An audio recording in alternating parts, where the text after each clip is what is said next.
bisa, bisa. Bisa, Berarti Bu. Bapak yang rekam ya? Oke, Bu. Oke, nanti di-share ke Ibu ya. Ini kayaknya apa laptopnya saya ya?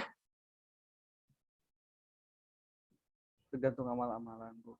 Oke, sudah. Saya mulai. Selamat sore semuanya. Assalamualaikum warahmatullahi wabarakatuh. Waalaikumsalam warahmatullahi wabarakatuh. Oke, semoga semuanya dalam kondisi yang sehat, yang sedang sakit, yang sedang tidak enak badan, dipulihkan kembali, disehatkan kembali ya. Kita bertemu lagi di sini dalam pertemuan ke-13 ya. Hari ini kita akan diskusi mengenai materi dari kelompoknya Mbak Intan sama Pak Isun ya. Mengenai beban kerja yang diambil dari sebuah artikel.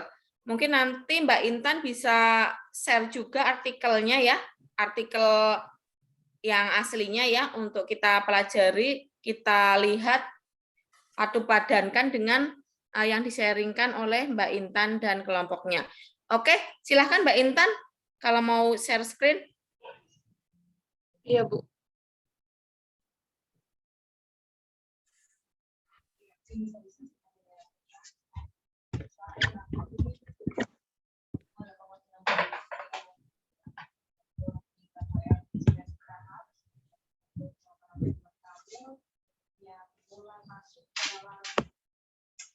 Ya, kita mulai. Assalamualaikum warahmatullahi wabarakatuh. Waalaikumsalam warahmatullahi wabarakatuh. Di sini saya Nur Intan Permatasari dari kelompok F dengan Pak Isun dan Pak Cecep akan mempresentasikan tentang pengaruh beban kerja terhadap kinerja karyawan pada PT Asuransi Jiwasraya Cabang Manado Kota. Di sini saya mengambil artikel. Kita mulai. Jadi, definisi beban kerja. Beban kerja merupakan sebuah proses atau kegiatan yang harus segera diselesaikan oleh seorang pekerja dalam jangka waktu tertentu, menurut Van Paco 2020. Kinerja adalah merupakan suatu hasil kerja yang dicapai seseorang dalam melaksanakan tugas-tugasnya atas kecakapan, usaha, dan kesempatan. Indikator dalam beban kerja, yang pertama ada target yang harus dicapai, kedua kondisi pekerjaan, yang ketiga penggunaan waktu, yang keempat standar pekerjaan. Slide selanjutnya akan dibahas oleh Pak Isun. Silakan Pak Isun. Dari keuntungan beban kerja ya.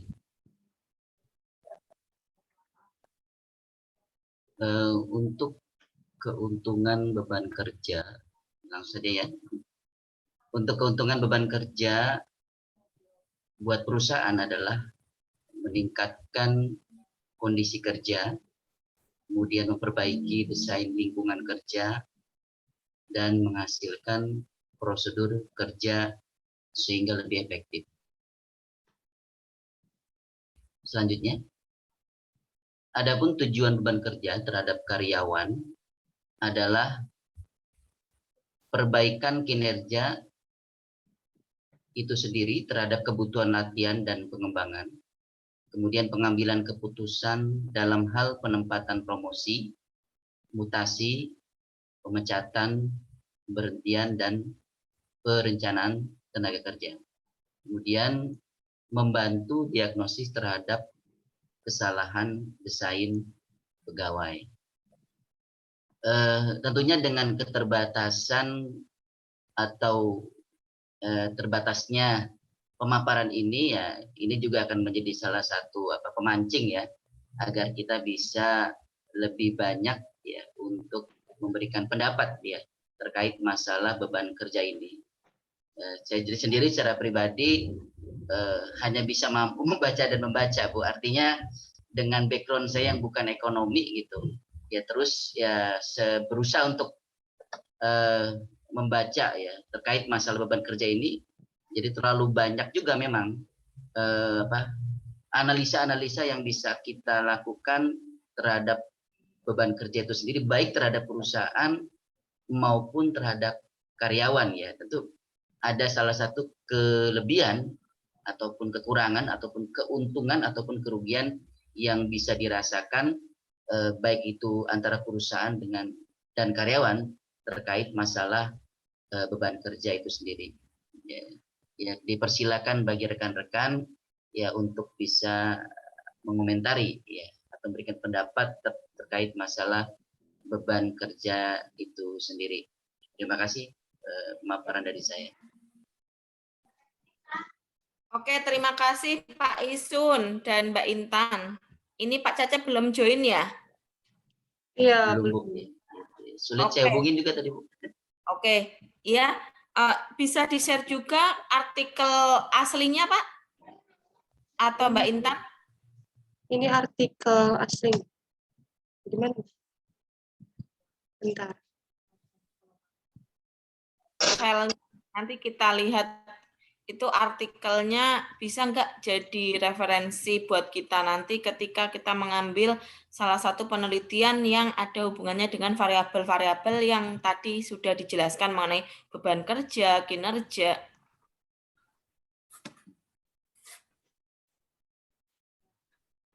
Ini udah kelihatan belum ya, Bu? Ini belum, masih yang tadi ini PowerPoint-nya. Masih yang tadi. Di close dulu mungkin Mbak Intan. Ini udah. Oke, sudah. Ini jurnal administratif. Oke, tahun 2018. Oke, dari tahunnya update ya. Pengaruh beban kerja terhadap kinerja karyawan pada PT Asuransi Jiwasraya. Oke, sudah ber-ISSN ya. Ini yang perlu diperhatikan di kolom kiri sama kolom kanan. Oke, ini benar jurnalnya. Kemudian masuk ke bawah. Kita lihat, kemudian oke, next. Tinjauan pustaka, beban kerja. Next, kinerja. Ini jurnalnya sebenarnya jurnal baru, tapi jurnal ini juga ngambil pustakanya atau referensinya banyak yang lama ya. Ini jangan ditiru. Kurang update ya. Masih ada 2002 dari tadi ya, ada 2005 itu kurang update. Ini sampel untuk penelitiannya sebanyak 52 dari populasi 60. Seharusnya nanti kalau Bapak Ibu meneliti, kalau memang itu populasinya sudah di bawah 100, otomatis sampelnya diambil semuanya. Karena itu sudah batas minimal ya. Kalau 60 jadi 52, ini pakai rumus apa, mungkin Slovin atau rumus yang lain. Coba ke bawah, nanti Bapak Ibu kalau populasinya sudah di bawah 100, silahkan diambil semuanya aja. Jadi pakai teknik samplingnya jenuh. Next ke kesimpulan. Berdasarkan hasil penelitian, didapatkan bahwa beban kerja berpengaruh negatif dan signifikan. Berpengaruh negatif dan signifikan. Intinya berpengaruh atau tidak kalau Bapak Ibu lihat di sini? Berpengaruh, Bu. Berpengaruh negatif dan signifikan. Oke, intinya berpengaruhnya, pengaruh yang di bawah negatif. Maksudnya gimana? Ini jika dilihat beban kerja meningkat, maka akan mengurangi potensi kinerja karyawan. Berarti kinerjanya turun jika beban kerja meningkat. Sebaliknya jika beban kerjanya menurun atau sedikit, berarti potensi kinerja karyawan meningkat. Berarti kinerja karyawan jadi bagus. Begitu intinya dari jurnal ini. Ya, Mbak Intan dan itu, Pak Isun. Ya, kira-kira seperti itu. Kira-kira seperti itu. Oke, next. Next, selesai ya data pustaka. Oke, intinya beban kerja akan mempengaruhi kinerja karyawan. Di close aja. Jurnalnya boleh dipakai, cuman saya ragu hasil penelitiannya berpengaruh negatif itu seperti apa. Kalau berpengaruh negatif berarti nanti Bapak Ibu lihat di metodologi penelitian ada kalimat berpengaruh negatif dan berpengaruh tidak negatif, signifikan dan tidak signifikan. Mungkin nanti dipelajari lagi metode riset atau metodologi penelitian, ya. Atau nanti bisa dipelajari di semester selanjutnya. Oke, tambahan dari saya bahwa beban kerja pada intinya adalah berpengaruh terhadap kinerja. Jadi kalau beban kerja itu banyak ataupun beban kerjanya berlebihan, otomatis kinerjanya menurun karena seseorang nanti kaitannya dengan materi yang diupload oleh kelompok berapa itu, Mbak Komala apa siapa itu ya, mengenai stres kerja. Mbak Lala Pak yang manajemen stres. Nanti bisa dikaitkan. Kalau bisa berarti pertemuan besok adalah manajemen stres. Ya, saling berhubungan itu, Bu. Ya. Saling berhubungan memang. Iya. Di sini saya internetnya kurang stabil nih. Internet connection nggak stabil. Oke, Mbak Intan? Ya. Oke, berarti tadi kesimpulannya seperti itu ya dengan Pak Isun ya? Betul, Bu. Iya, Kalau saya betul, lihat dari Bu. Dan beberapa artikel juga memang rata-rata seperti itu, Bu. Walaupun ada sisi-sisi positifnya juga. Ini belum bisa saya jelaskan, cuma juga dari artikel yang lain terhadap menurut teorinya Rini Chandra juga tahun 2017 juga sama, antara teori beban kerja dan stres kerja terhadap karyawan itu juga menyatakan sama, Bu. Jadi berpengaruh negatif pada kinerja karyawan, sehingga beban kerja yang berlebihan dapat menurunkan tingkat kinerja karyawan. Oke, silahkan mungkin Bapak Ibu, Mbak Mas mau menambahkan atau menanggapi tentang beban kerja ini yang saya yakin setiap perusahaan memiliki karyawan-karyawan yang mungkin beban kerjanya berlebihan atau malah mungkin tidak ada beban kerja, itu pengaruhnya gimana? Silahkan. Izin bertanya, Bu. Silahkan, Pak Ignatius. Untuk Pak Isun dan Bu Intan, ini saya masih kurang nangkep ini bedanya, maksudnya beban kerja itu apa ya? Kan kalau kita sebagai karyawan pasti sudah ada job desk-nya masing-masing. Apa job desk itu bisa kita sebut sebagai beban ketika dia porsinya berlebihan atau bagaimana ya maksudnya? Terima kasih. Iya, terima kasih Pak atas pertanyaannya. Sepengetahuan saya, kebetulan saya kerja di salah satu perusahaan. Mohon maaf jika saya salah. Jadi memang setiap karyawan sudah mempunyai job-nya masing-masing memang. Misalnya dari manpower 1 sampai ke manpower selanjutnya sampai ke akhir misalnya. Nah, cuman namanya produksi itu ada naiknya, ada turunnya. Nah, saat turun biasanya itu misalnya turun hasil target misalnya diharuskan misalnya pada awal tahun biasanya 2000 misal produksinya karena pemesanannya kurang jadi 1000 hasil targetnya jadi 1000 misalnya. Nah, mau tidak mau karyawan yang harusnya sudah memiliki job masing-masing karena beban kerjanya mereka itu diturunkan, mau tidak mau karyawannya itu tuh dipindah-pindahkan. Karena kalau misalnya beban kerjanya turun tapi karyawannya tetap sama, otomatis banyak yang waiting saat kerja. Jadi mau tidak mau ada yang dipindahkan ke tempat lain misalnya. Jadi mau tidak mau misalnya harusnya 10 orang dalam satu line, karena produksinya turun menggunakan 5 orang manpower.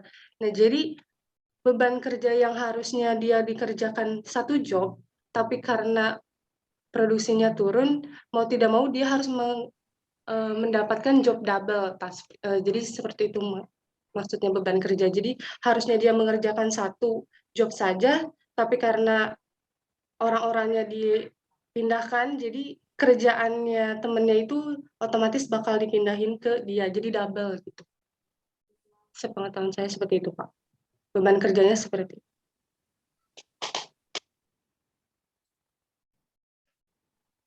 Bagaimana Pak? Jadi beban itu datang karena SDM-nya itu sendiri gitu, Mbak. Kayak gitu, Bu Intan. Dari produksinya, maksudnya kalau misalnya dari hasil produksinya meningkat, baru kitanya sesuai job biasanya. Tapi kalau turun, biasanya double. Kalau di perusahaan tempat saya bekerja, seperti itu. Nah, Jadi double job itu job yang satunya lagi tidak sesuai dengan job desk-nya dia gitu. Nah, iya, jadi mau tidak mau dia mengerjakan job desk-nya temannya gitu. Itu Nah, yang jadi biasanya beban suka kerja. dikeluhkan, iya dikeluhkan.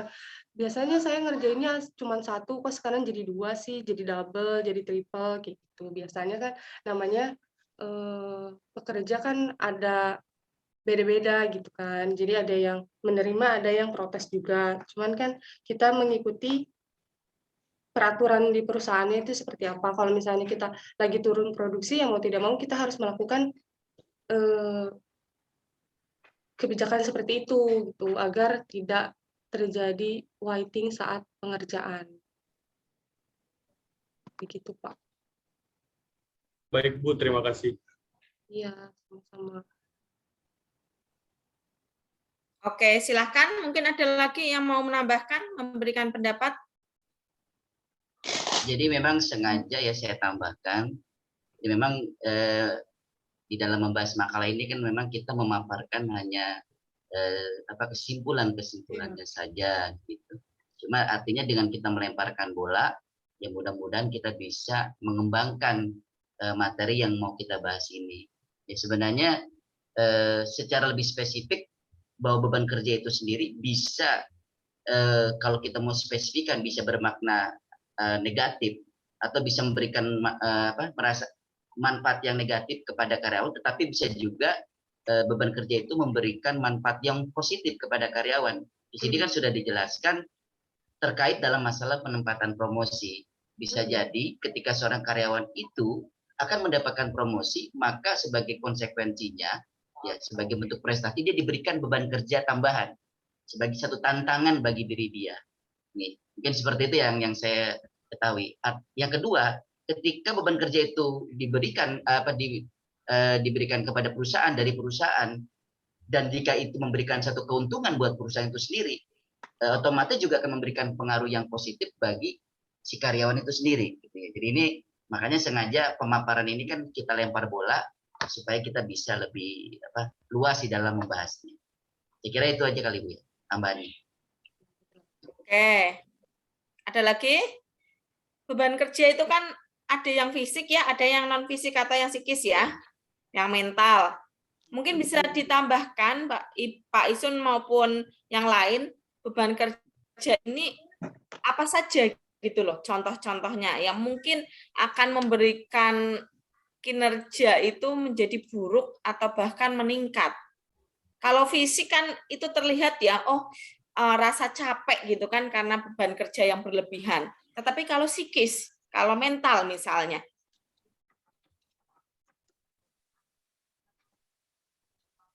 itu yang mungkin akan membuat karyawan itu lebih tidak bisa bertahan atau stay to intention istilahnya kan? Iya Bu. Nah itu lebih berbahaya loh sebenarnya kalau kita bicara tentang beban kerja yang non psikis ini, non fisik ini ya, atau psikis atau mental. Ade kali ya. Gimana? Nggak nyaman. Iya, rasa nggak nyaman gitu kan ya? Iya Bu. Mungkin sedikit saya ikut sharing Bu ya. Iya Pak Ade. Jadi kalau menurut saya beban kerja itu adalah pekerjaan di luar pekerjaan utama, di mana setiap pekerja, setiap pegawai memang benar sekali, baik di instansi pemerintah ataupun swasta pasti ada job description masing-masing. Begitu pula mungkin seperti Ibu Ana ya, sebagai dosen pun punya job desk masing-masing di kampusnya. Nah, sementara yang namanya beban kerja itu adalah pekerjaan di luar pekerjaan utamanya. Misalkan pekerjaan saya di HR ya, di HRD, pekerjaan saya setiap hari di HRD. Dan itu meliputi beberapa job yang harus saya kerjakan setiap hari, daily, weekly, monthly, ataupun yearly ya. Sudah ada job yang sudah terregistrasi ya di dalam prosedur perusahaan. Nah, dikala perusahaan itu terkadang ada beberapa pekerjaan yang sifatnya urgensi, di mana pekerjaan itu bukan menjadi job utama kami, Bu.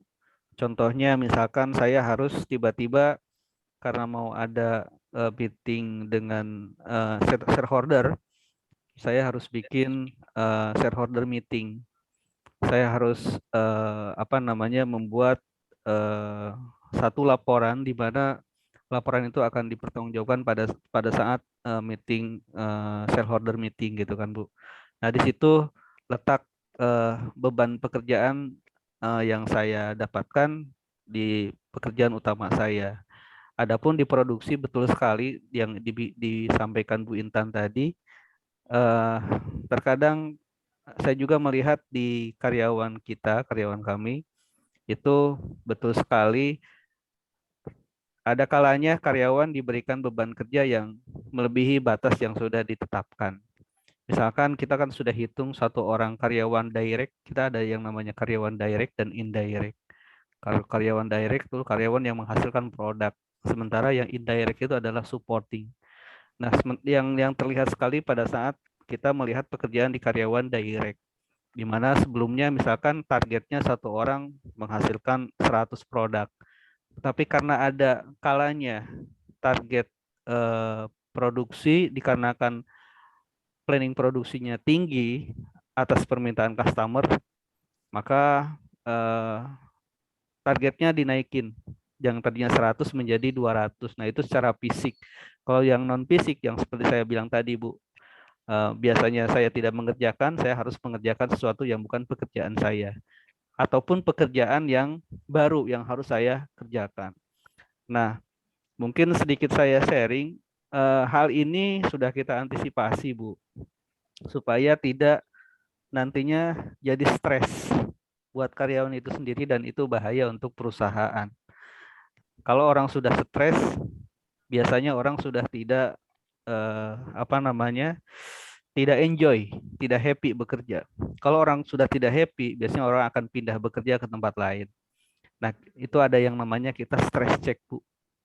Stress check yang kita lakukan setiap tahun ke seluruh karyawan. Khususnya level leader ke atas. Leader sampai dengan GM kita lakukan stress check. Malahan ada level GM juga atau manajer yang stress check-nya itu tinggi, Bu. Karena kan ini sudah ada juga di aturan pemerintah ya terkait stress check pekerja. Nah, dengan stress check ini kita akan mengetahui beban kerja si masing-masing karyawan. Nah, baru kita solusinya kita panggil psikolog, Bu. Psikolog lagi, Bu. Kita panggil psikolog, kita wawancara dan kita mintai hasil dari analisa atau evaluasi psikolog.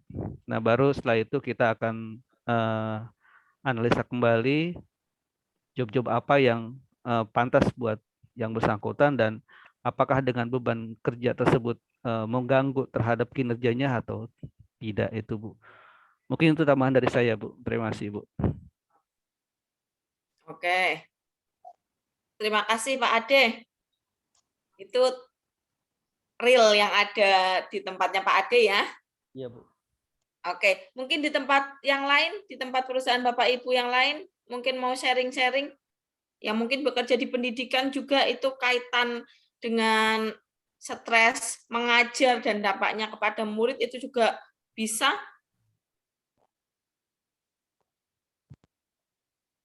Pak Afif, sepertinya mau memberikan pendapatnya. Ya, Bu. Silahkan, kalau di tempat Pak Afif bagaimana? Kalau sedikit ini kali ya, sharing juga di pendidikan. Tapi sebelumnya, kalau sepengetahuan saya memang beban kerja itu kan seharusnya sudah sesuai dengan kontrak di awal ya biasanya. Adapun biasanya kalaupun beban kerja ditambah, biasanya honornya juga nambah kan ya. Di PT juga seperti itu kan, ada lemburan ya Pak ya. Setahu saya gitu. Karena saya tidak di perusahaan ya, jadi saya nggak tahu. Nah, kebetulan memang kalau di pendidikan ini berbeda Bu, kurang lebihnya. Jadi memang ada beberapa beban kerja tambahan seperti contoh ya, tidak hanya mengajar, itu ada wali kelas, terus juga ada guru piket. Namun di luar beban kerja itu banyak sekali terjadi penambahan beban kerja yang tidak ada kontrak ya Bu. Contoh misalnya anak bermasalah dalam satu nilai mata pelajaran. Itu bukan hanya nambah beban kerja kita, bahkan diteror kita mahasiswa Bu. Diteror untuk mencari perbaikan nilai itu. Nah, itu yang mungkin sering terjadi di pendidikan atau di dunia pendidikan. Pasti guru itu ya tidak hanya mengajar saja, tapi juga keseluruhan, karena ya kembali lagi produk kita bukan barang Bu. Jadi produk kita ya manusia, di mana kita kasih A dia udah nanyanya sampai J kan gitu, udah beda gitu. Nah, beban-beban itu yang lebih menitik beratkan biasanya ke psikis. Kita udah kerjaan banyak, ada siswa ngejar-ngejar perbaikan nilai lah, misalkan atau mau penambahan nilai, itu nyamperin kita tuh, nanya terus. Nah, itu kan pasti jadi beban kerja tambahan yang dimana sebenarnya di luar kalau di pendidikan, dan itu tidak ada pembayarannya gitu. Nah, setahu saya kalau di perusahaan mah biasanya beban kerja menambah, honornya juga pasti tambah, setahu saya. Cuma ya kalau di luar itu semua, setahu saya sih ada kontrak ya Bu. Cuma kalau di sekolah ya itu, di luar kontrak banyak pekerjaan. Cuma kalau di perusahaan sepertinya pasti ada deh Bu kontraknya. Jadi kalau tadi kembali lagi ke jurnalnya Pak Isen ya sama teman-teman ya, memang kalau setahu saya beban kerja yang terlalu banyak mungkin itu akan menjadi negatif ke karyawan, karena yang pasti pekerjaan utamanya tidak fokus. Yang dimana keuntungannya buat siapa ya? Buat perusahaan pastinya. Kalau buat karyawan ya berarti tinggal sakitnya aja, capeknya aja gitu Bu, maksudnya Bu. Kalau memang tidak ada bayarannya gitu. Dan seharusnya karyawan juga kembali lagi melihat dasarnya, landasannya. Ketika misalkan dia di fokus utamanya misalkan contoh di operator, dikasih beban tambahan, harusnya bisa melihat lagi landasan kontrak kerja di tempat tersebut. Itu aja sih Bu, paling Bu tambahan dari saya. Oke. Terima kasih Pak Afef. Itu dari segi pendidikan. Ada lagi Pak Aleng. Pak Aleng silakan. Mau nambah sedikit Bu ya, tadi mengenai kata Pak Isen ya. Pak Isen kan tadi mengatakan bahwa mungkin beban kerja yang diberikan perusahaan itu mungkin buat seseorang yang levelnya akan dinaikkan. Tapi mungkin kalau menurut saya itu untuk level seseorang yang untuk dinaikkan tuh lebih ke tanggung jawab Bu ya, tanggung jawab yang lebih tinggi, bukan beban kerja yang menggunakan fisik. Mungkin itu pertama. Terus yang kedua, beban kerja di sini gini loh, perusahaan kan tidak mungkin memberikan beban kerja yang berlebihan kepada si pekerja tanpa mempertimbangkan mungkin dari segi mental ataupun dari segi kesehatan. Dalam segi kompensasi juga pasti perusahaan akan memikirkan dalam segi lembur ataupun komisi lainnya seperti itu Bu. Karena perusahaan juga nggak mau rugi dengan memaksa pekerja tersebut, memaksa pekerjaan terlalu berlebihan sehingga membuat kondisi fisik si pekerja tersebut malah menjadi sakit. Yang ada malah target tidak tercapai dan perusahaan malah lebih merugi. Mungkin lebih ke situ Bu. Oke. Ada lagi? Terima kasih Pak Aleng.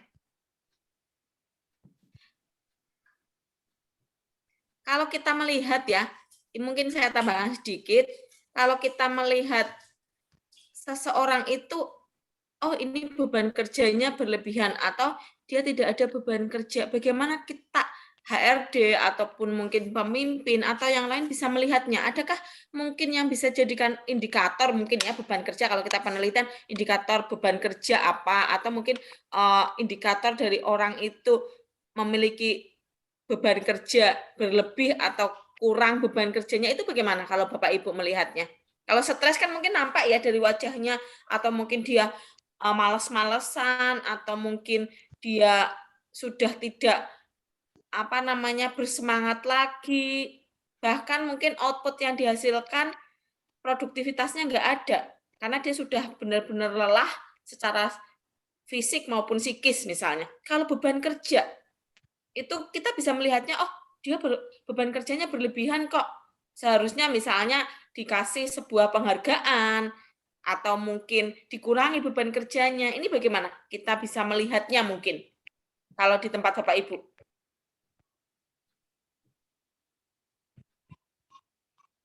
Atau Ya, mungkin, silakan Mbak Tia. ya bukan saya dari sekolah negeri.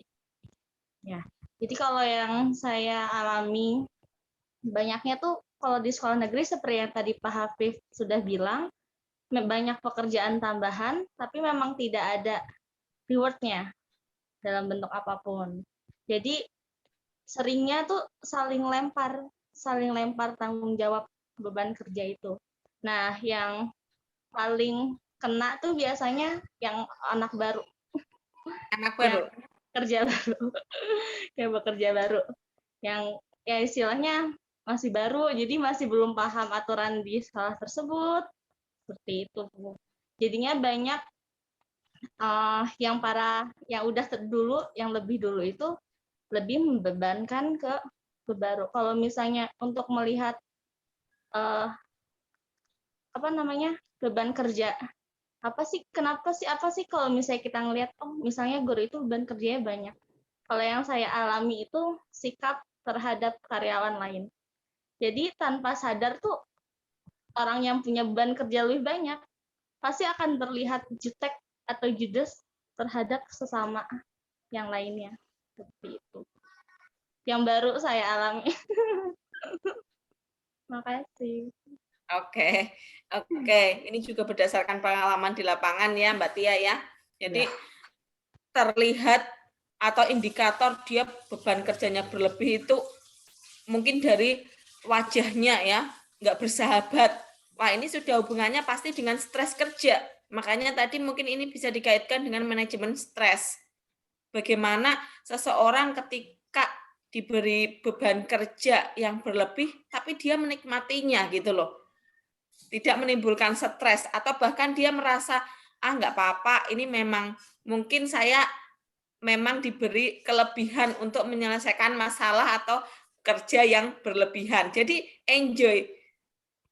Bahkan mungkin ada banyak karyawan yang merasa dengan beban kerja itu dia merasa seolah diberi sebagai penghargaan. Oh, berarti saya yang bisa, gitu kan? Mereka tidak bisa, makanya saya akan terima semua pekerjaan, misalnya dari atasan karena dianggap saya yang paling mampu. Sehingga dia malah merasa dirinya seolah dianak-emaskan atau mungkin diberi reward seperti itu. Diberi sanjungan atau kamu hebat ya, multi talent, kamu hebat ya, kamu bisa menyelesaikan pekerjaan yang di luar pekerjaan kamu bisa ini itu, misal seperti itu. Ada seperti itu, ada tipe-tipe karyawan yang memang dia malah mencari-cari kerjaan gitu loh. Mungkin Bapak Ibu memang seperti itu Bu adanya Bu. Memang iya ya. Khususnya di manufaktur Bu ya. Cara menilai si karyawan, khususnya si atasannya ke karyawannya, ke membernya. Jadi dia yang pertama ya dari hasil kerja dulu. Itu hasil kerja itu poinnya paling besar Bu. Pada saat melakukan performance appraisal untuk si karyawan itu. Dan biasanya memang karyawan dengan kinerja yang banyak, hasil kerja yang banyak menjadi poin yang paling utama. Dan rewardnya memang bukan hanya dari performance appraisal juga. Biasanya kita setiap tahun ada yang namanya karyawan teladan Bu ya. Di mana karyawan teladan itu kita berikan reward Bu. Ya, kita berikan reward di samping reward tahunan yang kita berikan, mungkin agak berbanding terbalik juga tadi Pak Aleng. Ada betul juga tadi Pak Aleng bilang memang promosi bertambah tanggung jawab.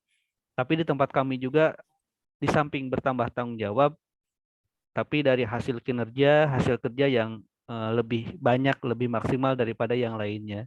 Jadi biasanya kita mempromosikan si karyawan ke jenjang yang lebih tinggi karena hasil kerja mereka lebih baik daripada yang lainnya gitu Bu. Seperti itu Bu. Memang di lapangan kondisinya seperti itu Bu. Dan bukan hanya beban kerja segi yang terlihat Bu ya. dari 100 jadi 200. Yang saya bilang tadi, biasanya dari top manajemen memberikan beban kerja ke, misalkan dari top manajemen presidir memberikan pekerjaan ke manajer-manajer, dia melihat siapa yang mampu dan siapa yang tidak mampu. Nah, pada saat si presidir itu mencoba dengan misalnya si manajer si A dan dia mampu, biasanya nggak nyampe 2 atau 3 tahun, si karyawan tersebut, si manajer tersebut pasti akan dipromot untuk jadi general manager, Bu. Memang kondisinya seperti itu di lapangan, memang seperti itu Pak, adanya Bu. Jadi bukan hanya, mungkin kalau menurut saya itu salah satu prestasi kali Bu ya. Beban kerja itu buat orang lain, bagi yang maaf nih, dalam kutip malas, menjadi beban. Tapi kalau buat kami, buat saya khususnya, itu menjadi satu tantangan. Ya, di mana pekerjaan yang orang lain belum tentu mampu mengerjakan, tapi kami bisa mengerjakan pekerjaan itu, dan itu menjadi satu tantangan dan menjadi satu ilmu atau pengalaman buat saya sendiri. Seandainya saya tidak dikasih beban kerja seperti itu, ya bisa aja saya tidak punya pengalaman di situ. Tapi setelah saya mengerjakan di situ, suatu saat saya diberikan tanggung jawab seperti itu, saya bisa mengerjakan. Seperti itu, Bu. Oke. Berarti sebenarnya beban kerja akan menjadi hal yang bukan beban ya.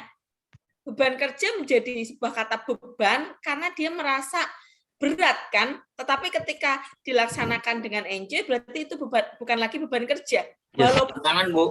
Betul, Bu.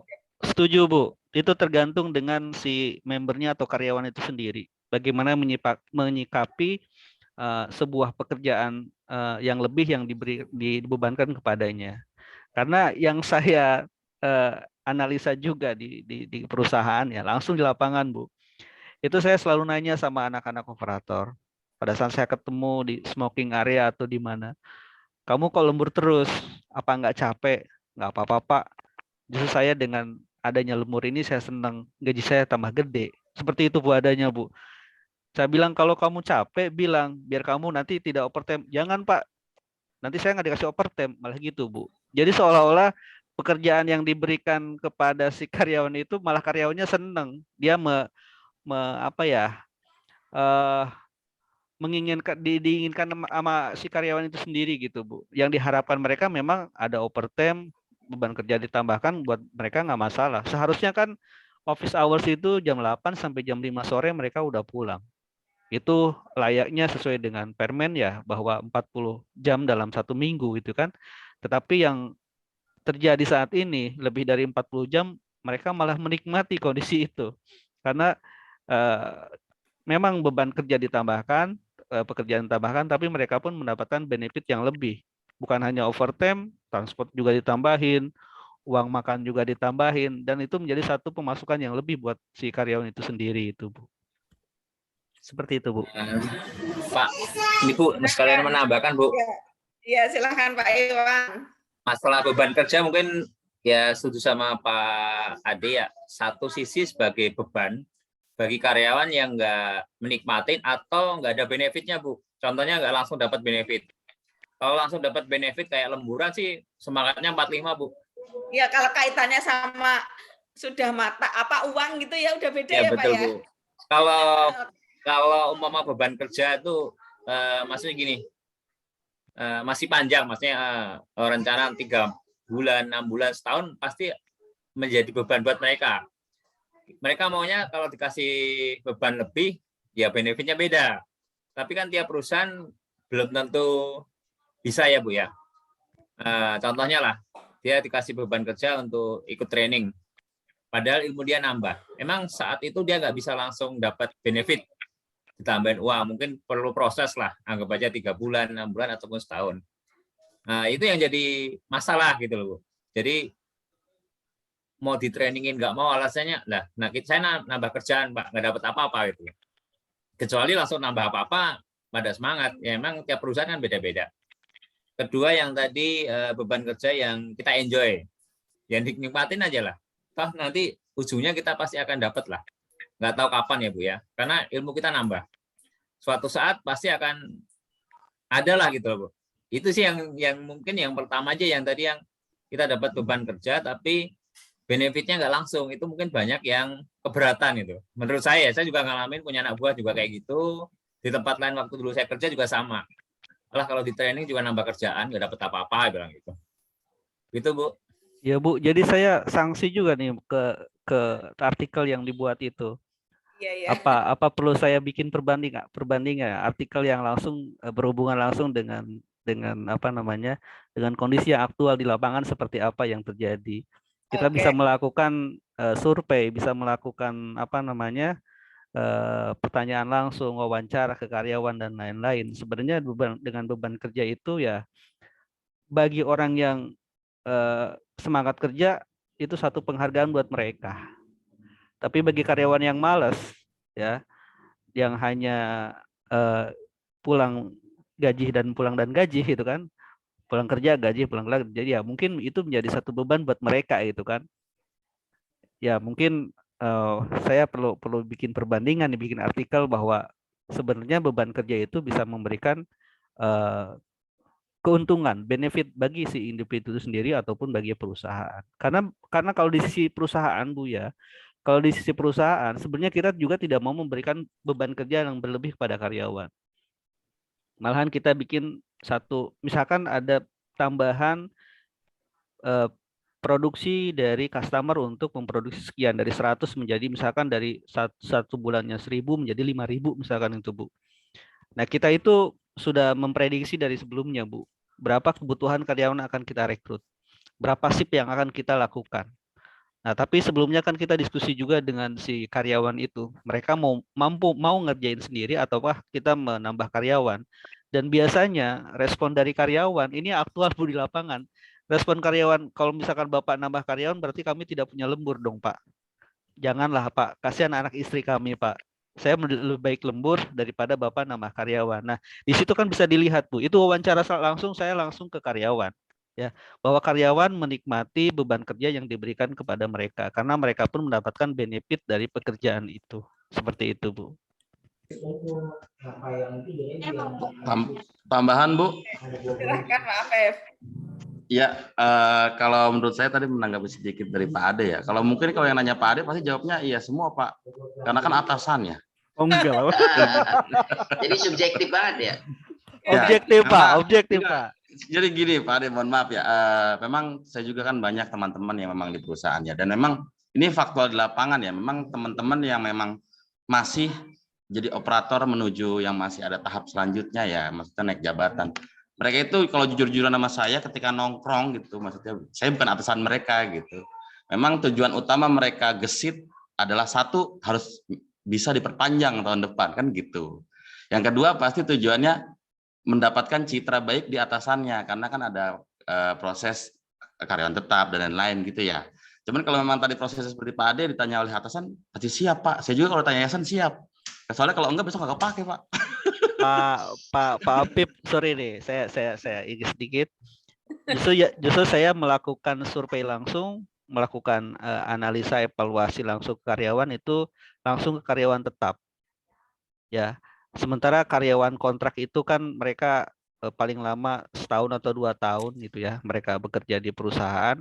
Justru untuk overtime itu kita kurangin untuk mereka, Pak.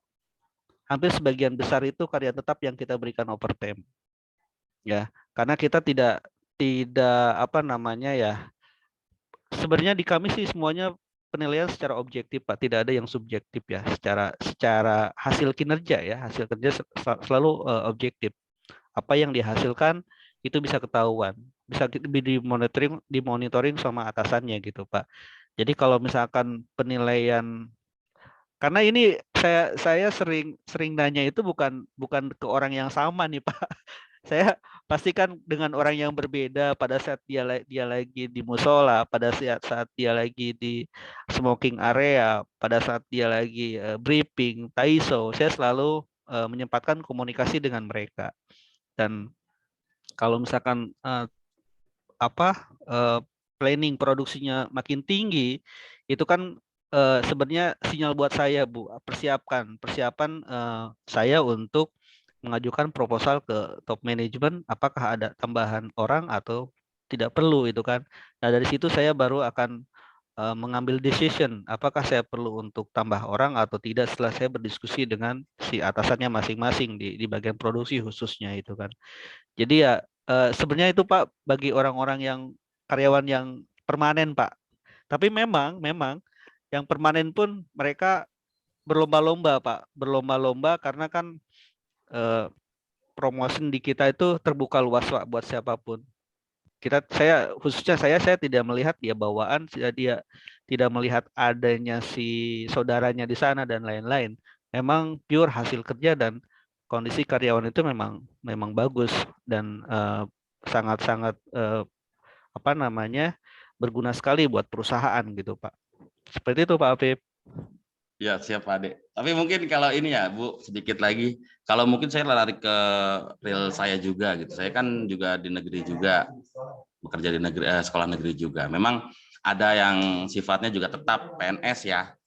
PNS yang sudah pasti jelas gajinya dari negara. Memang ketika contoh kasar ketika ada rapat saya ikut mendapatkan para PNS itu dapat tugas langsung dari kepala sekolah pasti akan siap. Karena apa? Karena mereka pikir akan ada bawahan mereka. Ini pun yang mungkin dirasakan oleh Bu Tia mungkin. Jadi ketika para kartap ataupun PNS itu bilang siap, dia bakal siap Bu. Karena masih ada ranting-ranting di bawahnya yang mungkin nanti akan terjadi beban kerja tambahan ini yang mungkin menyebabkan artikelnya Pak Isun tadi bilang bahwa negatif buat karyawan gitu. Karena Bu Tia juga merasakan langsung ya Bu ya.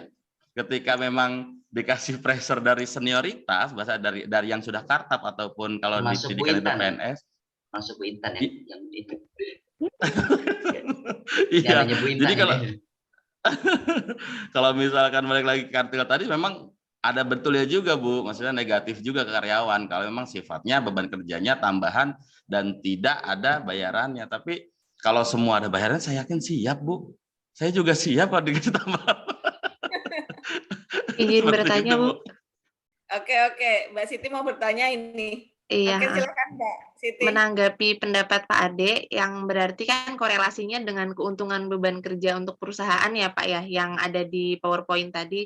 Cuma saya masih belum paham nih maksud dengan prosedur kerja yang lebih efektif itu gimana ya, yang ada di keuntungan. Ini mungkin pertanyaan buat yang presentasi aja sih, tapi tadi saya dapat inspirasinya dari Pak Ade. Nah, itu terutama buat karyawan yang tidak merasa mendapatkan reward atau keuntungan dari beban kerja tersebut sih. Itu aja. Makasih banyak. Oke. Boleh saya jawab? Silakan, boleh ya, Pak. Iya. Jadi walaupun saya juga tidak bekerja di perusahaan ya, mungkin tetap ada satu jalan tengahnya itu. Sekali lagi bahwa memang beban kerja atau analisa beban kerja ini secara idealnya dengan mengacu pada undang-undang tenaga kerja yang ada di pemerintahan ini, maka secara ideal sebuah perusahaan atau instansi apapun ya memang seharusnya mampu menerapkan analisa beban kerja ini dengan baik dan mungkin harus berkesinambungan. Ya, walaupun pada prakteknya tidak semua perusahaan atau instansi kesehatan atau pendidikan itu bahkan pemerintahan sekalipun secara ideal bisa menerapkan ini. Makanya kan tadi secara segmented bahwa jurnal yang diambil oleh Bu Intan ini adalah dari Jiwasraya, di mana kondisi dari karyawan yang ada Jiwasraya itu yang dia rasakan. Tentu berbeda dengan perusahaan-perusahaan yang sudah besar, gitu ya, yang mungkin berada di Kabupaten Bekasi, di Jakarta, sementara ini kan Jiwasrayanya di Manado ya. Makanya kalau kita ingin mencari jalan tengah, secara ideal memang beban kerja tetap harus kita terapkan dalam implementasinya adalah dalam konteks untuk menerapkan jumlah karyawan, kemampuan karyawan, penempatan karyawan, gaji karyawan itu juga adalah sebagai satu penerapan yang harus dilakukan oleh satu perusahaan di dalam analisa beban kerja ini. Nah, sehingga muncullah peningkatan kondisi kerja. Dan nanti kembali kepada tadi, menghasilkan prosedur kerja yang efektif. Berapa jumlah karyawan yang dibutuhkan dan berapa kemampuan karyawan di dalam memberikan gaji kepada karyawan ya, perusahaan kepada karyawan. Itulah yang dikatakan menghasilkan satu prosedur kerja yang lebih efektif. Ini secara lebih spesifiknya ya Bu Siti ya. Mungkin kalau secara lebih luasnya ya ya Pak Ade lebih paham lah gitu ya kan. Karena mungkin di perusahaan Toyota itu ya secara apa namanya penempatan peraturan-peraturan itu jauh lebih mungkin ideal ya di sana. Berbeda lagi bagaimana apalagi dengan sebuah instansi pendidikan swasta ya, saya sangat paham terus lah yang sudah dirasakan oleh Pak Afif gitu kan ya, seperti itu. Dan begitu banyak lagi seperti instansi pendidikan yang masih baru swasta itu akan sangat sulit. Jadi ini bentuk dari idealisme dari beban kerja. Artinya kalau kita mau lebih spesifik bahwa memang secara idealis beban kerja, analisa beban kerja harus tetap dilakukan dalam satu perusahaan. Namun tidak semua perusahaan atau instansi dapat mempraktikkan itu, atau belum semuanya bisa mempraktikkan analisa beban kerja tersebut, baik menguntungkan untuk perusahaan maupun menguntungkan bagi karyawan. Saya kira itu pendapat saya.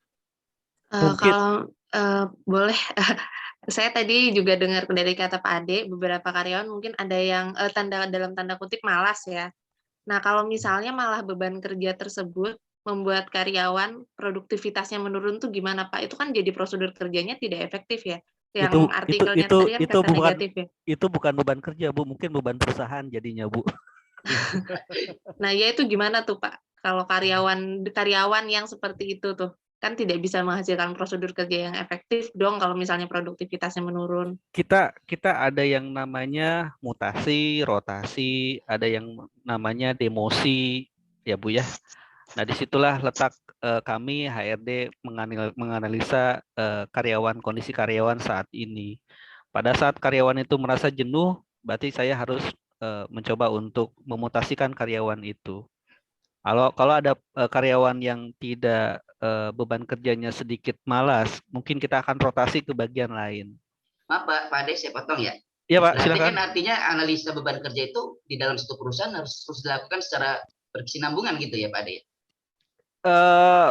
Beban kerja yang sifatnya analisanya gitu lah, artinya iya betul Pak. Ya gitu. Memang kondisi di lapangan seperti itu Pak. Iya. Bahwa hampir setiap saat karyawan ada overtime, setiap ada saat karyawan harus mengerjakan pekerjaan yang lebih dari yang sudah ditargetkan setiap hari. Misalkan harian mereka 100, tapi karena produktivitasnya tinggi, permintaan customer tinggi, mereka harus sehari mencapai 150 atau 200 misalkan. Artinya gitu, evaluasi gitu ya kan Pak Ade? Iya betul sekali. Itu Pak. Maksudnya seperti itu. Iya betul Pak.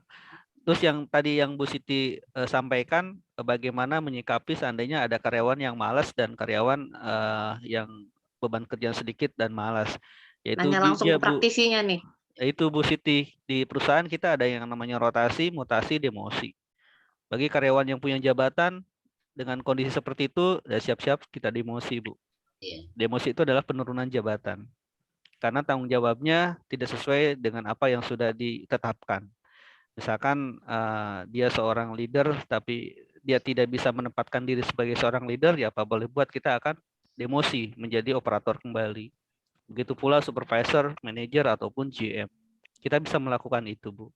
Kalau misalkan mutasi, biasanya orang yang jenuh di satu pekerjaan atau misalkan penempatan orang tidak sesuai dengan tempatnya.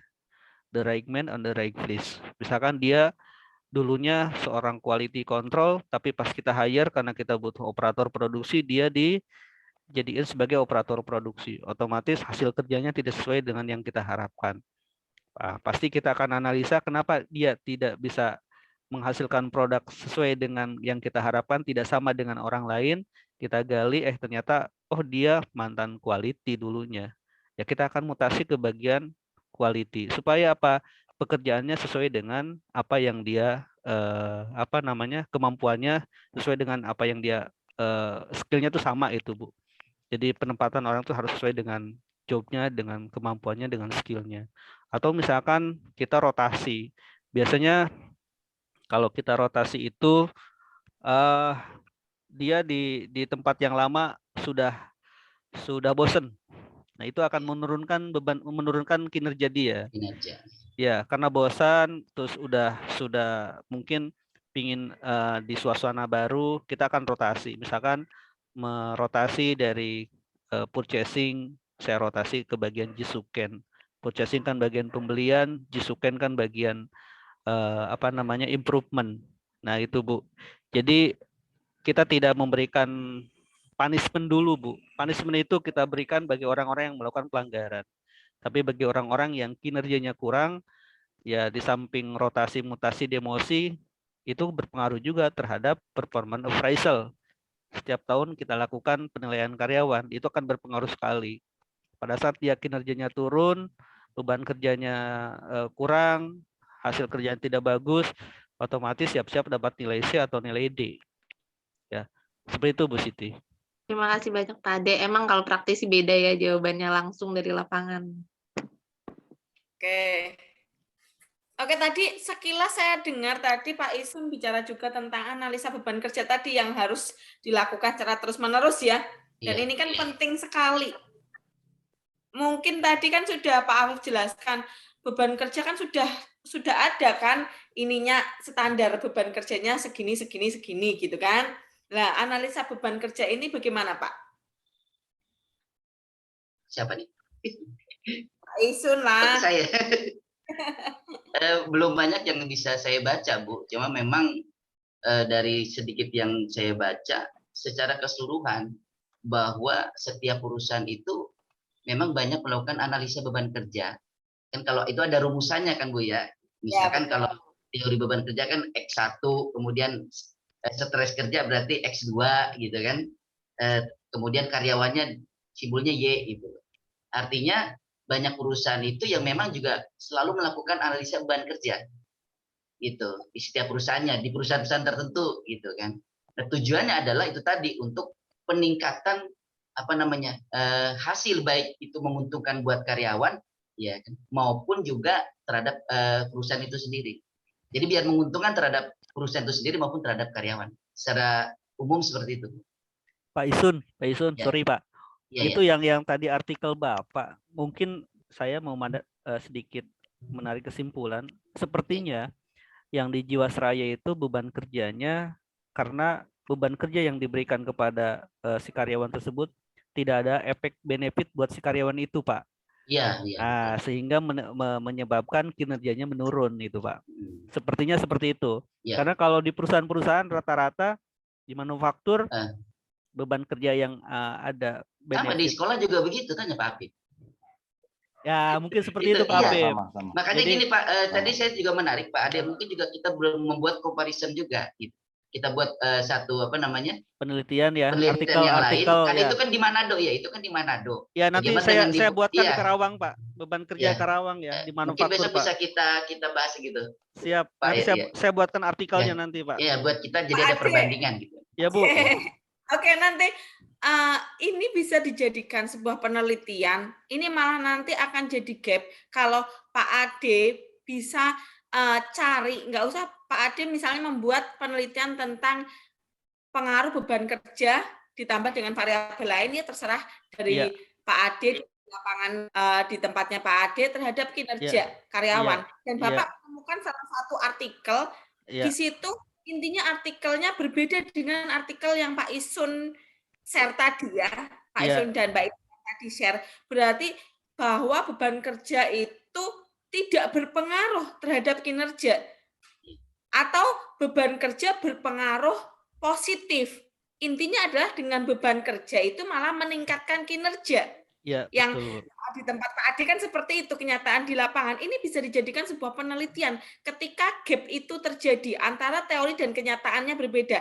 Teorinya dari Pak Isun dari berbagai sumber, mungkin ditambahkan nanti mencari artikel-artikel bahwa beban kerja itu pengaruhnya negatif atau beban kerja itu tidak berpengaruh ya, bahwa dengan beban kerja berlebih pasti kinerjanya jadi turun. Pak Ade menemukan itu banyak dari artikel. Kemudian Pak Ade menemukan, saya potong Bu. Ya. Atau juga beban kerja itu sendiri tidak terpengaruh terhadap reward, terhadap gaji. Hanya karena dia itu sudah bosan pada suatu tempat. Kalau dia sudah bicara tentang reward, kompensasi, ini sudah variabel lain. Boleh ditambahkan. Oh gitu ya, iya. Artinya begini, tidak berpengaruh terhadap penghasilan atau gaji. Dia hanya bosan saja pada saya suatu kok putus-putus ya? Iya. Ya, gimana? Saya kok putus-putus ya? Enggak Bu, lancar Bu. Oh, berarti di Ibu ya? Internet saya dari tadi, di sini ada pemberitahuan your internet nggak stabil, iya. Gitu. Nah, tadi gimana Pak? Intinya? Jadi tadi kan Pak Ade juga menjelaskan tentang masalah rotasi. Sama saja juga kalau tadi kan Pak Fib mengatakan tentang di pemerintahan ya, seorang PNS. Ada juga yang PNS yang memang dia itu tidak apalagi dari segi penghasilan memang sudah tetap dia. Tidak ada tambahan-tambahan lain. Cuma dia butuh peningkatan kualitas kerja dia pada tempat yang berbeda. Ingin mencari suasana baru. Kan gitu kan? Artinya tidak berpengaruh terhadap reward ya, terhadap penghasilan dia. Itu mungkin bisa ditambahkan Pak Ade. Iya, nanti berarti reward atau kompensasi itu dijadikan salah satu variabel tambahan ataupun variabel yang memediasi sebagai jembatan untuk kinerja, ya. Itu boleh nanti. Baik, jadi Bu. ini boleh dijadikan penelitian kalau Pak Ade. Pak Ade berarti kenyataan di lapangan sudah ada gitu loh, permasalahan di lapangan sudah ada. Bonus Ya. buat Ibu nanti. MSDM, Bu. Saya buatkan artikelnya, Bu. Oh, siap. Terima Jangan lupa kasih. Pak Ade ini berawal dari Bu Intan, Bu ya. Oh iya, Oh, terima kasih. Jangan Iya. dilupakan Bu Intannya. Oh enggak dilupakan. Semuanya. Semuanya saling berkesinambungan ya Pak Ade ya. Iya. Oke, terima kasih. MM21C dapat Pak semuanya namanya Berdasarkan nanti, Pak. tadi yang di-share mungkin Jadi kita ingin mengenai menambah tadi wawasan gitu ya, semakin menambah Iya. wawasan gitu ya. yang analisa beban kerja tadi Pak, saya belum begitu puas dengan apa yang di-share Pak Isun. Misalnya di Pak Ade, di tempat Pak Ade atau mungkin di pendidikan ya, menganalisa beban kerja tadi supaya tidak tumpang tindih. Ini ada yang lebih, ini yang ada yang kurang. Kan pasti ada metode-metodenya, pasti kan? Nah, kalau di pendidikan di tempatnya Pak Afif, Mbak Intan mungkin atau Mbak Tia ya, ini gimana supaya balance ini beban kerjanya sama kok gitu loh. Siapa yang bilang ini berlebih gitu kan? Pasti kan ada gitu loh. Itu bagaimana? Kalau di Pak Ade membuat beban kerja itu rata sama rata gitu gimana? Gini, Bu. Jadi setiap posisi, setiap jabatan, kita kan ada job desk, Bu ya. Ada job desk, ada kalau misalkan operator produksi itu ada target daily target berapa, mereka harus hasilkan. Nah, kalau misalkan targetnya 100, tapi mereka dapat 110 di normal condition, oke, berarti dua bagusnya. Pada saat nanti dikasih planning produksi yang lebih tinggi lagi, misalkan jadi 1.500, harus dapat 1.500 per hari, ya otomatis mereka harus overtime. Nah, itu terlihatnya di situ, Bu. Terlihatnya di situ perbedaan antara normal dan normal condition dan abnormal condition. Nah, bagi untuk yang levelnya di staff ya, level di staff itu sama juga sih, Bu. Biasanya mereka mengerjakan pekerjaan-pekerjaan yang, tapi itu tidak setiap saat. Kalau produksi kan terlihat misalkan bulan ini target produksi naik, berarti sebulan ini mereka harus overtime. Tapi kalau di staff itu hanya kadang-kala saja sih, Bu. Jadi tidak setiap saat, tidak bisa ditentukan 1 bulan, 2 bulan, nggak bisa.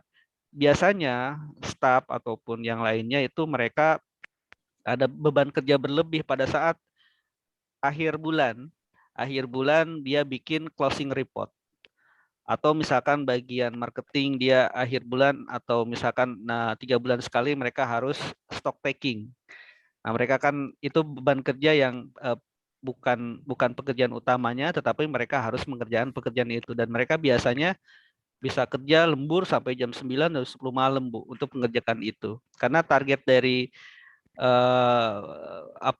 pusatnya sendiri itu misalkan tanggal 1 harus selesai. Kalau dikerjakan 1 hari kan nggak mungkin kelar dari jam 8 sampai dengan jam 5 sore. Otomatis mereka harus mengerjakan lebih dari 8 jam. Dan biasanya mereka bisa selesai jam 10 atau jam 11 malam baru bisa closing semuanya gitu, Bu.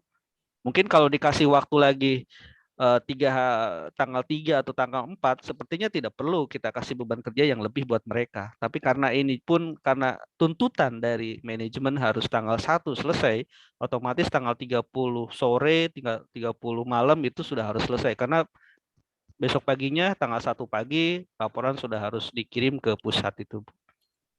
Seperti itu kalau di manufaktur, Bu. Oke. Kalau secara abnormal ya semuanya sudah ada jobnya, Bu. Job desk-nya sudah terlihat. Misalkan si karyawan harus targetnya di bagian mesin A satu orang itu bisa harus mendapatkan misalkan 1.000 produk dalam satu hari. Itu udah ada tercantum di dalam job desk, Bu. Sudah ada itu, Bu. Seperti itu, Kalau Bu. boleh saya tanya Pak Ade, Ya. untuk ada nggak di perusahaan itu rotasi, tetapi tidak berpengaruh terhadap penghasilan? Dia hanya dirotasi hanya karena sudah lama di tempat yang itu. Iya, rotasi itu apa namanya yang saya bilang tadi karena mereka jenuh, Pak. Iya. Kalau penghasilan nggak berubah, Pak. Yang Iya, berubah penghasilan itu adalah demosi, Pak. Betul. Demosi sama promosi. Kalau demosi penurunan jabatan otomatis tunjangan jabatan minimal tunjangan jabatannya diturunkan. Dan kita tidak pernah menurunkan gaji, Pak. Jabatan bukan bagian dari gaji, Pak. Jabatan adalah tunjangan karena dia memegang satu jabatan tertentu. Nah, bagi yang promosi pun demikian, ada perubahan pada saat dia tidak memegang satu jabatan, terus dia memegang jabatan, otomatis kita akan memberikan tunjangan jabatan bagi si orang tersebut. Seperti itu, Pak. Tapi kalau rotasi, mutasi, hampir sebagian besar kita tidak ada perubahan di salary ataupun apapun juga, Pak. Biasanya kalau mutasi antar departemen, Pak. Maksudnya departemen produksi A karena butuh sosok senioritas, dia dimutasi ke mesin B. Iya. Tapi kalau rotasi biasanya antar departemen, Pak. Departemen purchasing pindah ke departemen Jisuken atau departemen lainnya gitu, Pak. Dasarnya? Dasarnya ya kalau rotasi karena dia jenuh. Rotasi. Kalau mutasi pada dasarnya memang diperlukan oleh departemen tersebut. Artinya bisa diminta dari karyawan itu sendiri ya, Pak? Rotasi mutasi sebagian besar hasil evaluasi pada tahunan, Pak. Evaluasi tahunan. Bukan atas permintaan si departemen itu dan memang ada kebutuhan organisasi, Pak. Bukan karena misalkan si atasan A, saya senang si orang itu, tolong dong pindah ke tempat saya, nggak bisa, Pak.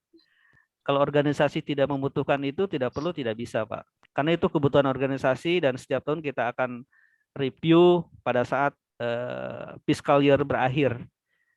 Biasanya kan fiscal year kita di bulan Maret ke bulan April ya. Nah di bulan Maret akhir itu kita adakan evaluasi semuanya. Mau nambah karyawan, mutasi, demosi, promosi, dan lain-lain di situ semuanya, Pak. Seperti itu, Pak Isun. Ya artinya begini, kembali ya ke Bu Fitri, bahwa memang ada kalanya swasta bisa jadi menerapkan aturan itu dari pemerintahan, atau bisa jadi juga pemerintah juga kadang mengadopsi dari swasta. Karena di pemerintahan sendiri kan kita juga punya yang namanya ANJAP ABK. Pak Api pasti paham ya, ANJAP ABK. Analisa jabatan dan analisa pekerjaan ya. Nah, di situ juga yang memproduksi itu adalah tupoksinya itu diproduksi oleh bagian organisasi, ya kan? Apakah berdasarkan senioritas, berdasarkan kualifikasi pendidikan, disitulah sehingga kita bisa menempatkan sesuai dengan kebutuhan dari karyawan itu sendiri. Ya, termasuk juga kenaikan promosi, kenaikan jabatan di pemerintah pun sama seperti itu.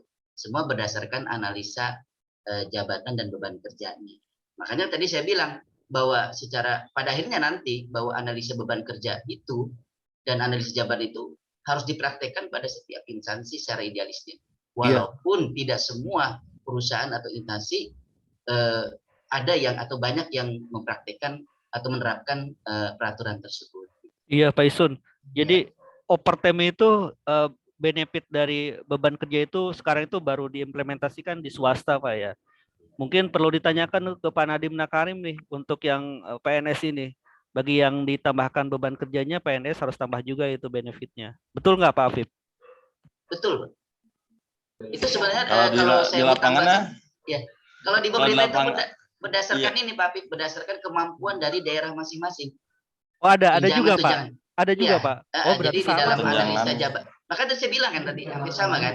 Jadi ada yang namanya analisa ANJAP ABK, analisa jabatan dan analisa beban kerja. Jadi artinya penambahannya itu adalah ada pada tunjangannya. Tunjangan daerah itu berdasarkan kemampuan dari daerah masing-masing. Otomatis semakin tinggi jabatan orang tersebut, maka semakin tinggi pula tunjangannya gitu. Itu mungkin analisa jabatan, Pak. Iya. Yang saya maksudkan untuk PNS itu yang beban kerja ditambahkan, kayak yang Pak Pip bilang tadi itu. Iya. Yang Malah guru, mengurangkan, Pak. Iya, itu di perusahaan swasta itu, di apa sekolah swasta itu. justru itu Makanya Pak itu belum Pip. diterapkan. Itu Pak Pak belum Pip, diterapkan di situ. ini perlu ditanyakan ke Pak Nadiem Nakarim nih Pak, ya ke Iya. Pak Menteri nih. Bagi yang Ya, PNS kalau yang di dikasihkan beban, lapangannya begitu Pak, rata-rata yang sudah ASN atau PNS ya sebutannya ya, itu ya lebih banyak menitik beratkannya ke honorer gitu. Jadi memberatkannya ke honorer. Memang yang harusnya saja dia di sekolah itu ada minimal 8 jam, mereka itu seharinya cuma ngajar 2 jam ya pulang gitu kalau di negeri.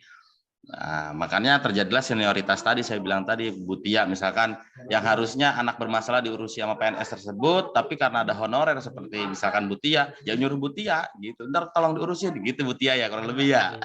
Jangan bawa saya, Pak. Iya. Jadi kalau di sepertinya Pak Menteri nggak tahu itu Pak. Yang wah, nggak cuma ada ngerti itu. 2 jam ngajar di sekolah nggak ngerti kayaknya Pak Iya. itu Pak. Ini harus tahu tuh, harus monitoring dia tuh, harus turun ke lapangan tuh. Sebenarnya Tapi melayangkan Saya kira- surat ke Nadiem Makarim. kalau dari penilaian pasti ada penilaian Pak, karena ada PKG juga namanya penilaian kinerja guru dan juga semua jabatan. Tapi ya itulah yang namanya di lapangan dan juga sampai lapangan ke atasnya mungkin berbeda gitu. Iya. Bahkan PKG sendiri kadang kan apa sih namanya penuh dengan kamuflase lah, maksudnya penuh dengan pembohongan publik itu. Orang-orang inspektor aja kemarin datang ngobrol sama saya langsung ya begitu Pak.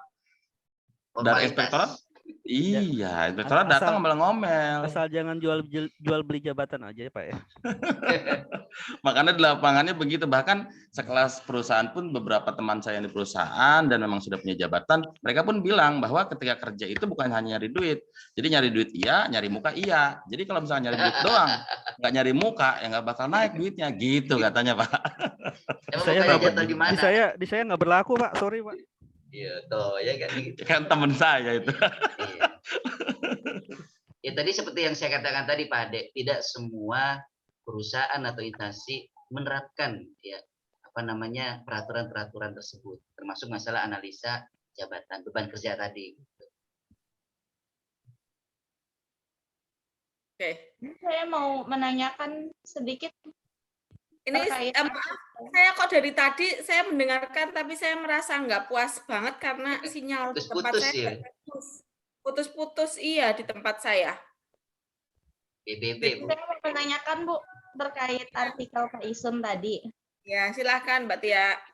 Hasilnya itu bisa dipengaruhi oleh indikator instrumen kan ya Bu? Tergantung instrumen yang dia pakai indikatornya. Maksudnya? Ya, kan hasilnya berpengaruh negatif. Ya. Nah, itu bisa dipengaruhi oleh indikator instrumennya. Kalau misalnya indikatornya dia pakai yang pertanyaan-pertanyaan yang negatif, maka juga hasilnya negatif. Bisa. Iya. Ya, bisa. Artikel yang Pak Isun sampaikan tadi kan betul negatif Pak. Iya. Yang pasti kan ada penjabaran tersendiri dari Jiwasraya itu. Kenapa kok beban kerja menjadikan negatif buat karyawan ya? Mungkin Pak Isun bisa jelasin nggak faktor apa saja yang menyebabkan bahwa pemberian beban kerja itu ditambahkan buat karyawan ya, kok menjadi satu dampak negatif buat kinerjanya itu Pak. Mungkin kalau Pak mau nambahkan? Oke. Ya. Wintan coba. Tadi sebenarnya untuk membuat sebuah kuesioner, ya kan? Tadi kan bentuknya bukan pertanyaan ya, tetapi pernyataan. Boleh dengan pertanyaan, tetapi lebih baik dengan sebuah pernyataan kalau instrumen itu. Jadi tidak bertanya, tetapi sebuah pernyataan. Yang saya lihat tadi, pernyataan-pernyataan itu kan tidak serta-merta dari kita, si peneliti atau penulis, tetapi dia kan berdasarkan indikator dari beban kerja. Makanya tadi saya tanya, seseorang dikatakan dia memiliki beban kerja berlebih atau bahkan tidak memiliki beban kerja itu dari mana indikatornya? Dari mana kita tahu? Ya kan? Berdasarkan teori-teori. Jadi enggak berdasarkan pendapat atau unsur subjektivitas dari penulis atau peneliti. Kita sendiri nggak boleh. Tetapi berdasarkan teori, seseorang dikatakan beban kerja berlebih atau beban kerja merupakan, tadi kan ini teori. Kemudian tadi kan diturunkan dalam bentuk pernyataan-pernyataan yang disebarkan kepada karyawan. dengan pernyataan yang disebarkan, indikator memang berbeda-beda. Jadi menurut si A, indikator beban kerja ini misalnya ada 5. Menurut si B, beban kerja indikatornya 5 lagi. Silahkan, boleh Bapak padu padankan. Jadi dari 10 indikator ini, jika berbeda, ambillah semua. Tetapi jika dari 5 ini, yang 3-nya kok sama, berarti ambil 2 saja. Jadi 5 ditambah 2. Karena yang 3 ini sama, nggak usah diulang. Nggak usah diulang. Nanti ketika Bapak Ibu menyusun kuesioner seperti itu, nanti lebih jelasnya ada di riset manajemen atau metodologi penelitian. Nanti Bapak Ibu akan dapat materinya sendiri. Jika nanti, kenapa ini kok hasilnya berpengaruh negatif? Apakah karena pernyataannya yang dibuat bentuknya negatif? Sebenarnya enggak. Tetapi memang hasil dari penelitian itu tadi tergantung dari karyawannya. Makanya di tempat AD kalau ketika disebar kuesioner yang disebar di tempat tadi, mungkin hasilnya berbeda. Tetapi kuesionernya sama gitu loh. Sama-sama seperti itu, tetapi ketika disebar di perusahaan Pak Ade, hasilnya akan bisa berbeda. Karena memang kenyataannya di tempat Pak Ade tidak seperti itu. Jadi yang menjawab pun nanti akan misalnya apakah beban kerja saya berlebih, dia merasa akan centang tidak gitu loh, karena dia tidak menganggap itu sebagai beban kerja. Tetapi di tempat artikel tadi, karena dia merasa beban kerjanya berlebih, dia akan centang iya. Begitu seterusnya. Di saya internetnya nggak stabil lagi nih pemberitahuannya. Kira sudah terjawab kali Pak Ade ya? Iya, seperti itu ya. Oke, mungkin ada tambahan lagi atau sudah? Kalau sudah, intinya tadi beban, nanti Pak Isun ngasih closing statement ya. Beban kerja tadi, intinya kan yang Pak Isun jelaskan pasti berkaitan erat dengan karyawan itu, kinerjanya. Kinerjanya akan meningkat atau berlebih, kemudian nanti dikaitkan dengan stres kerja, atau bahkan dia menjadi loyal, malah beban kerja yang berlebih malah menyebabkan loyalitas semakin tinggi, engagement semakin kuat. Bisa di tempatnya Pak Ade akan seperti itu mungkin tadi, karena ini berkaitan juga dengan tadi kompensasi di Pak Afif mau juga bebannya berlebih asal kompensasinya juga berlebih ataupun sama gitu kan, tidak beban kerja aja ditambahkan kompensasi ditambahkan. Ketika seimbang beban kerja dengan kompensasi yang didapatkan, mungkin semuanya akan mau, baik itu di pendidikan, di perusahaan swasta, negeri, dan lain sebagainya. Mungkin seperti itu. Silakan Pak Isun, waktunya mungkin kita akhiri saja, tetapi kasih closing statement tentang beban kerja. Baik, jadi beban kerja pada satu instansi atau perusahaan di satu tempat satu dengan yang lainnya berarti tidak sama. Gitu. Artinya seperti itu. Kemudian apa saya lupa. Intinya gitu bahwa beban kerja itu menjadi positif baik karyawan maupun perusahaan itu dipengaruhi juga oleh variabel-variabel yang lain, sehingga dengan variabel-variabel itulah gitu kan bisa jadi beban kerja itu menjadi satu hal yang positif buat karyawan, tetapi di tempat yang lain itu malah menjadi satu yang negatif. Ya, tinggal bagaimana kombinasi dari mengkaitkan antara variabel yang satu dengan yang lainnya itu bisa saling seimbang gitulah.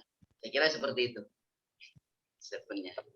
Oke, terima kasih Pak Isun, terima kasih Mbak Intan, terima kasih semuanya ya yang hari ini sudah sharing mengenai beban kerja terhadap kinerja. Apapun materinya, itu adalah ruang lingkup dari MSDM dan saya harapkan ini bermanfaat ilmunya buat semuanya ya.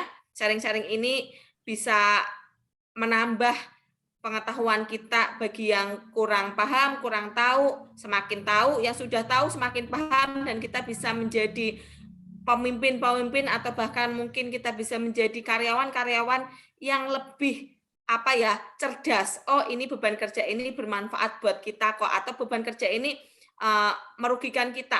Jadi kita bisa melihat dari banyak segi. Pak Eko yang lihat kamera ya, Pak Eko, saya yakin semuanya yang tidak bisa on kamera, on video, saya yakin sudah menyimaknya, dan saya harap untuk besok supaya masih berkaitan kita lebih ke manajemen stres. Nanti dibahas manajemen stresnya ya, karena dampak dari beban kerja salah satunya adalah stres kerja.